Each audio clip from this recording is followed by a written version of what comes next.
ఇంత loop whole ఉన్నప్పుడు వాడు ఎగ్జిట్ చూసుకుంటాడు, ఎంట్రీ రెండు చూసుకుంటాడు. అలాంటప్పుడు నువ్వు ఏం చేయలేవు.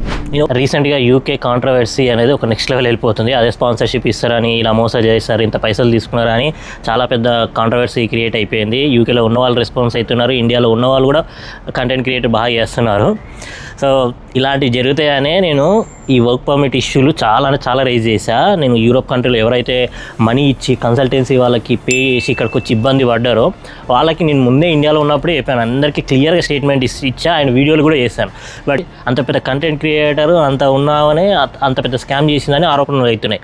ఇంకా ఇక్కడ చిన్న కన్సల్టెన్సీ వాళ్ళు నడుపుకొని ఇక్కడ వేరే రోజు జాబ్స్ అని అవి ఇస్తా అని మీరు పైసలు కట్టి వస్తున్నారు చూడు. ఇంకా మీరు ఇక ఎలాంటి ఇబ్బందులు పడుతున్నారో మీరే చూడండి.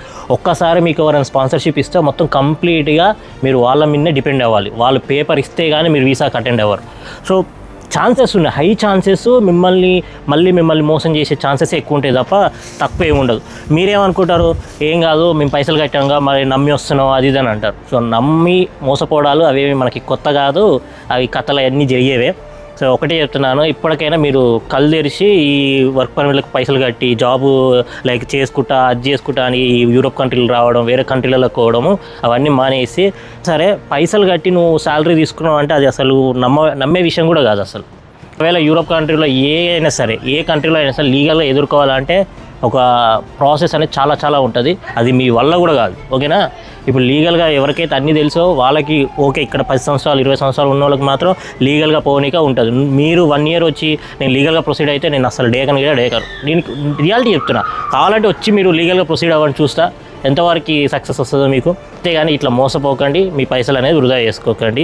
సో కొంచెమైనా మీకు అర్థమైంది, దీనివల్ల కొంచెం మీకు ఒక ఐడియా వచ్చి ఉండొచ్చు, ఇలా ఉంటుంది అనేది. ఎప్పటి నుంచో జరుగుతున్న స్కామ్లు ఈ యూరోప్ కంట్రీలో అవ్వచ్చు, యూకేలో అవ్వచ్చు, అందరికీ ఇవి తెలుసు. బట్ ఇప్పుడు కొత్తగా బయటకు వచ్చింది అంతే తప్ప ఇవేం కొత్త ఏమంటారు కొత్తగా ఇంత జరిగిందా అని కాదు. సో అప్పుడు ఎవరు ఏం చేయలేము. సో ఏదో ఇది మూడాల ముచ్చట అన్నట్టు ఉంటుంది. ఇక అది అప్ టు యూ, మీరు జాగ్రత్త ఉంటే అదే బెస్ట్ అన్నట్టు.